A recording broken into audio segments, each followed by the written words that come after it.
नमस्कार दोस्तों। जय श्री राम। जब बागेश्वर धाम। दोस्तों, आज हम आपको एक कहानी सुना जा रहे हैं जो कि कुदरत के न्याय को लेकर की है। कहा जाता है कि भगवान के घर में देर है परंतु अंधेर नहीं। आप जैसा कर्म करते हैं आपको वैसा फल जरूर मिलता है, चाहे देर से ही मिले परंतु मिलने जरूर है। इस बात को समझने के लिए कहानी में अंत तक बने रहिए। यह कहानी गुरुदेव ने खुद सुनाई है। चलिए शुरू करते हैं। दोस्तों, एक समय की बात है। रमेश नाम के व्यक्ति के घर में एक बेटा पैदा होता है और बेटे की पैदा होते ही उसकी पत्नी यह दुनिया छोड़कर चली जाती है। डॉक्टर कहते हैं या तो बेटा बचेगा या फिर मां। दुर्भाग्यवश हो मां को नहीं बचा पाते हैं। अब वह पिता ही अपने बेटे को अकेला पाल पूछ रहा था। एक दिन वह किसी काम पर अपने बेटे को घर पर अकेला छोड़ के, जिसकी वजह से उसका बेटा भी छोटा था, इतना समझदार नहीं था, इसलिए वह गिर जाता है और उसकी एक आंख में लग जाती है। उसके बाद दिन प्रतिदिन बेटा बड़ा होता गया। उसने अपने बेटे को स्कूल भेजने लगा। बाकी के बच्चे उसके बेटे को देखकर हंसते। इसकी वजह से उसने सोचा कि जब मेरा बेटा बड़ा होगा तो अपने आत्मविश्वास को खो देगा कि इसलिए उसे व्यक्ति ने यानी पिता ने बेटे को अपनी एक आंख डोनेट कर दी।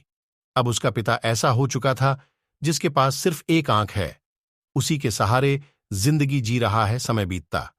क्या बेटे ने अच्छी पढ़ाई लिखाई की, अच्छी नौकरी लगी, अपनी मर्जी से विवाह भी कर लिया। लेकिन जब भी वह बाहर घूमने जाते हैं अपने पिता को साथ लेकर, या फिर कोई भी उसका दोस्त उसके घर मिल आता है तो उसके पिता को देखकर उसे का मजाक बना था, जिसके कारण उसे लड़के ने सोचा कि अब क्या फैसला किया जाए। अपनी पत्नी के साथ सलाह की तो पत्नी ने सलाह दी कि चलो इसको वृद्ध आश्रम छोड़ आते हैं। बेटी को यह फैसला सही लगा और गाड़ी में बैठकर अपने पिता को लेकर वृद्ध आश्रम पहुंच गए और वृद्ध आश्रम पहुंचकर अपने पापा से कहा कि यही तुम्हारी और आखिरी मुलाकात है। आपको बहुत बर्दाश्त कर लिया पापा, अब और बर्दाश्त नहीं होता। यह सुनने के बाद उसके पापा रोने लगते हैं और उसके बाद उसे कहते हैं कि कोई बात नहीं, तुम मुझे यहां छोड़कर जा रहे हो, तुम चले जाओ, मैं तुम्हें मना नहीं करता, परंतु तुमने कभी यह जानने की कोशिश नहीं की मेरी आंख क्यों नहीं है।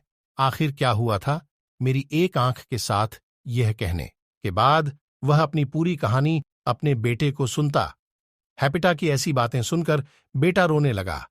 फिर पिता ने कहा कि बेटा, वैसे ही मुझको कैंसर था, इसलिए मेरे पास दिन ही कहां है कि तुम मेरी सेवा कर सको। अच्छा हुआ कि मैं तुमसे दूर हो गया, कम से कम तुम्हारा मुंह तो कम होगा। अभी ऐसी बातें कर ही रहा था और उसके प्राण निकल जाते हैं और वह यह दिन में छोड़कर यानी अपने बेटे को छोड़कर हमेशा के लिए इस दुनिया से चला जाता है। और उसका बेटा और बहू दोनों रोने लगते हैं। उनको जिंदगी भर का पछतावा रह जाता है। दोस्तों, जिंदगी बहुत बड़ी चीज नहीं है, बहुत छोटी है। अपने अपनों के साथ रहिए, खुश रहिए, मुस्कुराते रहिए। यह कोई पता नहीं कि किस मोड़ पर कौन अपनी इस यात्रा को समाप्त करके अगली यात्रा पर निकल जाए।